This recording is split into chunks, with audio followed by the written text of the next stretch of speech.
Assalamualaikum warahmatullahi wabarakatuh. Baik, perkenalkan kami dari mahasiswa Universitas Sanain Makassar. Sebelumnya, perkenalkan nama saya Nur Maudin. Saya Ilham Syam. Dan saya Aldin. Baik, kami ingin melakukan sebuah pengujian untuk memenuhi sebuah tugas final dari mata kuliah testing dan implementasi.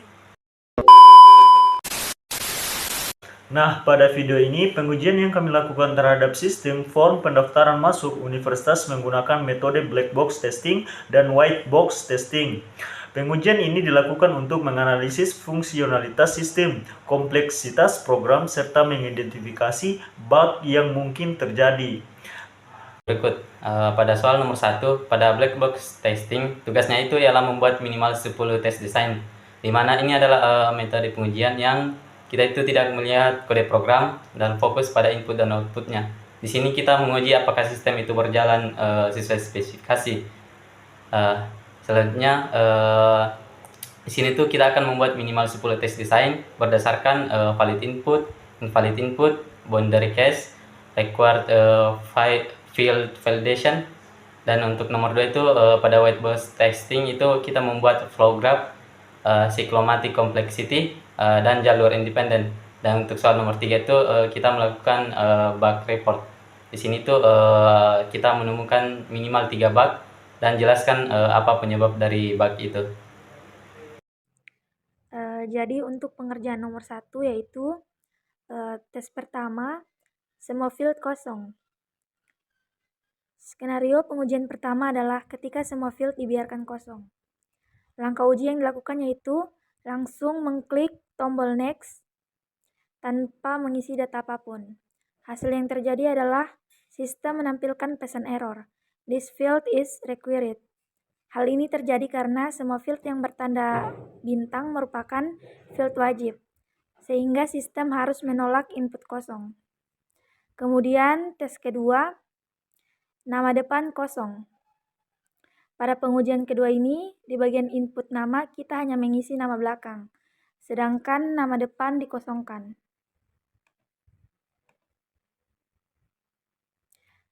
Hasilnya sistem menampilkan error pada bagian nama depan. Hal ini karena field nama memiliki validasi required, sehingga kedua bagian, nama depan dan nama belakang wajib diisi. Kemudian tes ketiga, yaitu nama diisi spasi atau space. Pada pengujian ini, field nama depan dan nama belakang diisi hanya dengan spasi. Hasil yang diharapkan adalah sistem menolak input tersebut dan menampilkan error. Hal ini karena spasi dianggap sebagai nilai kosong, sehingga tidak memenuhi validasi required. Kemudian pada tes keempat, tanggal lahir tidak lengkap. Pada pengujian ini, kita hanya mengisi salah satu bagian tanggal lahir, misalnya hanya mengisi bulan. Sedangkan hari dan tahun dikosongkan.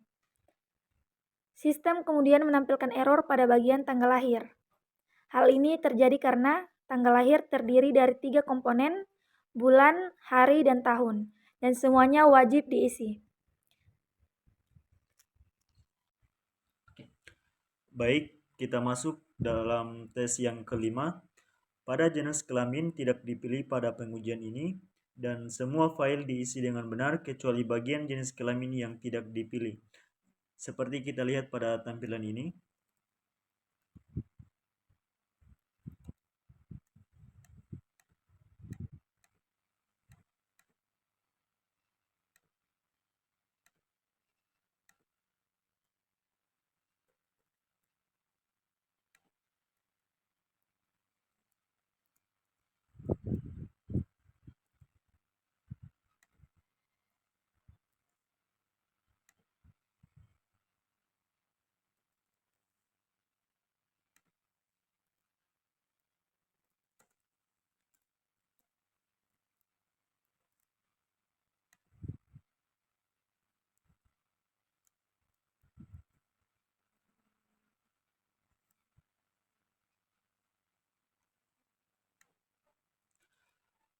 Nah, hasilnya sistem menampilkan error bahwa jenis kelamin wajib dipilih.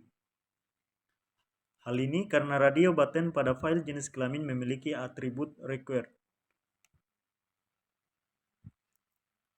Nah, pada tes yang keenam, asal provinsi tidak dipilih pada pengujian ini, drop-down asal provinsi tetap dibiarkan pada pilihan default yaitu please select.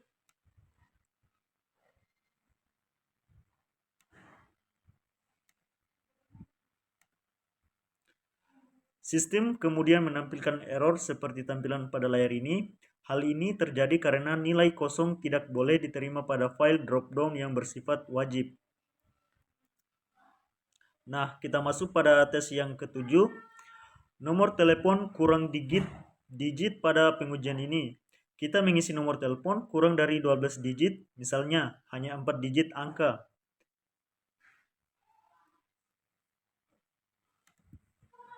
Nah, sistem menampilkan error, file value must fill mask. Hal ini karena file nomor telepon memiliki validasi masking 12 digit, sehingga input yang kurang dari 12 digit harus ditolak. Oke, baik, di sini saya akan melanjutkan tes desain untuk soal nomor 1. Di sini saya lanjut ke tes desain nomor 8, yaitu dengan field email. Nah, di sini ketika saya menginput sebuah email dengan format salah, maka akan ada errornya. Contohnya itu inputannya. Nah, ini terjadi karena field email ini berisikan codingan yang mengharuskan inputan itu harus sesuai dengan inputan penulisan email yang benar. Jadi di sini saya perbaiki.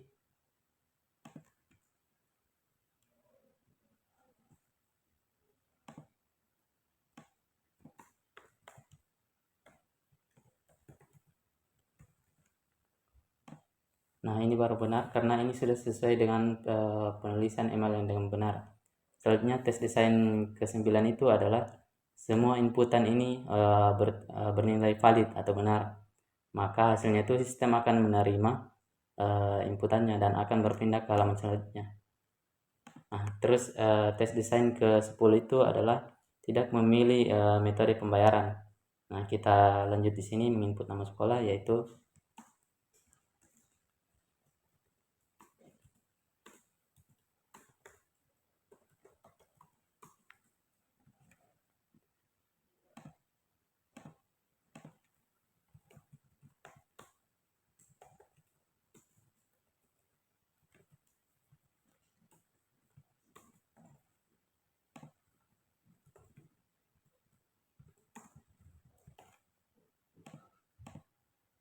Oke, kita lanjut.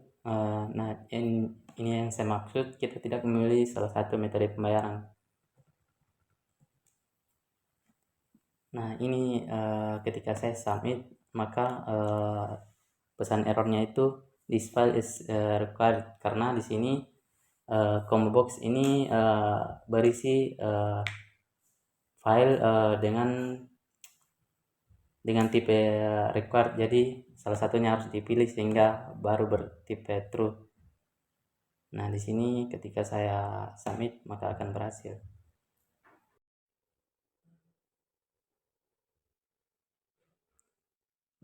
Baik, saya akan melanjutkan persentase pada tugas kelompok saya. Nomor 2, white box testing. Pada bagian white box testing ini, kita akan membuat sebuah flow graph, di mana flow graph ini menggambarkan alur logika program berdasarkan percabangan if, else if, dan alur eksekusi. Kemudian kita mengidentifikasi node atau simpul, di mana node 1 itu keterangan mulai program, node kedua keterangan check request, underscore method, underscore post.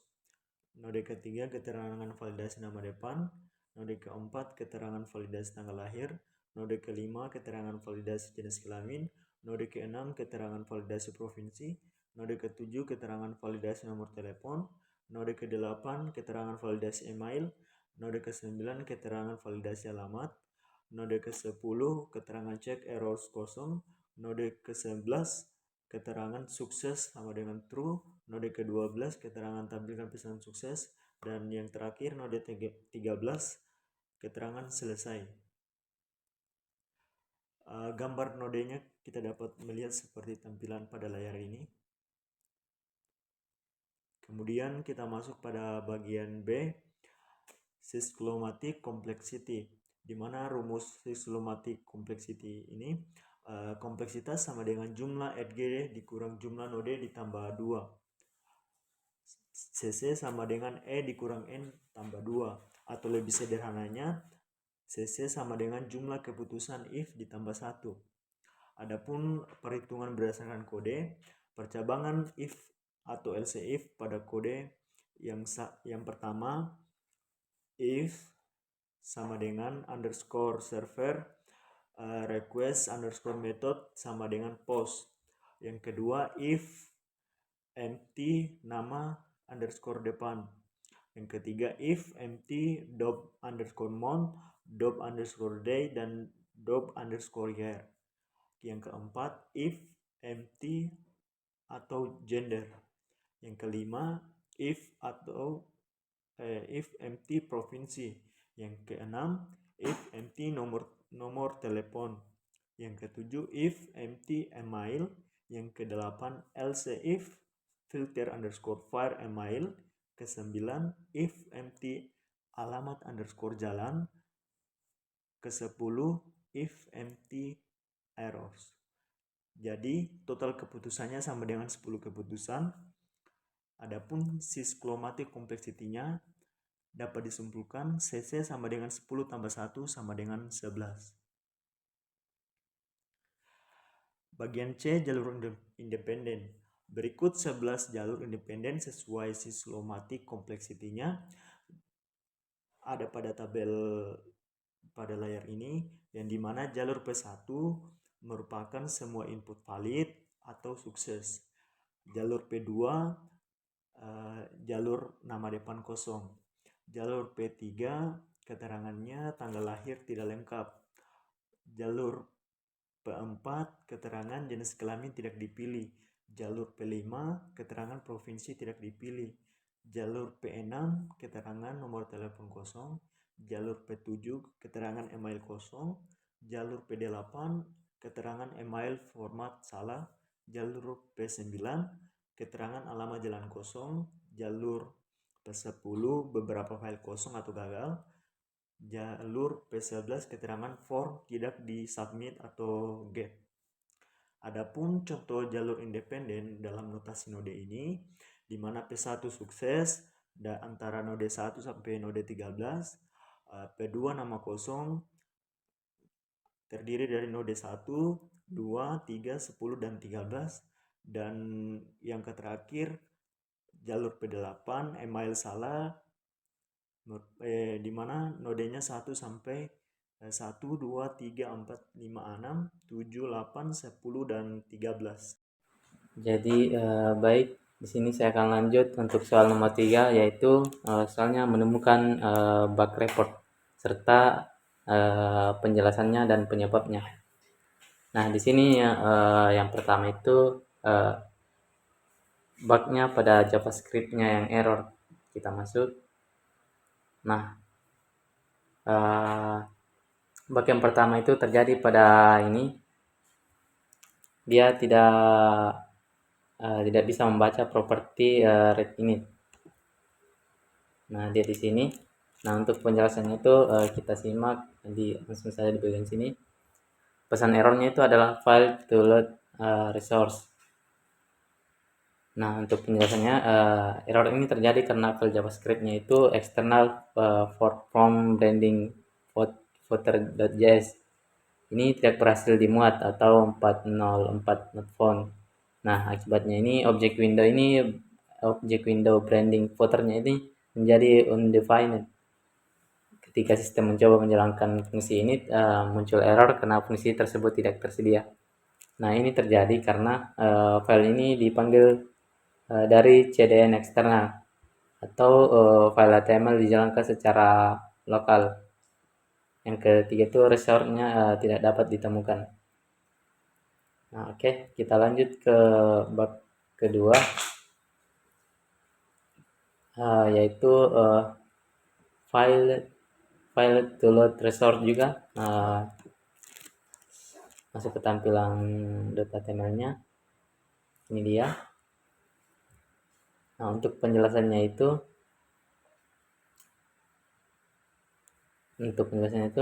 file blackbox HTML ini dijalankan melalui path lokal.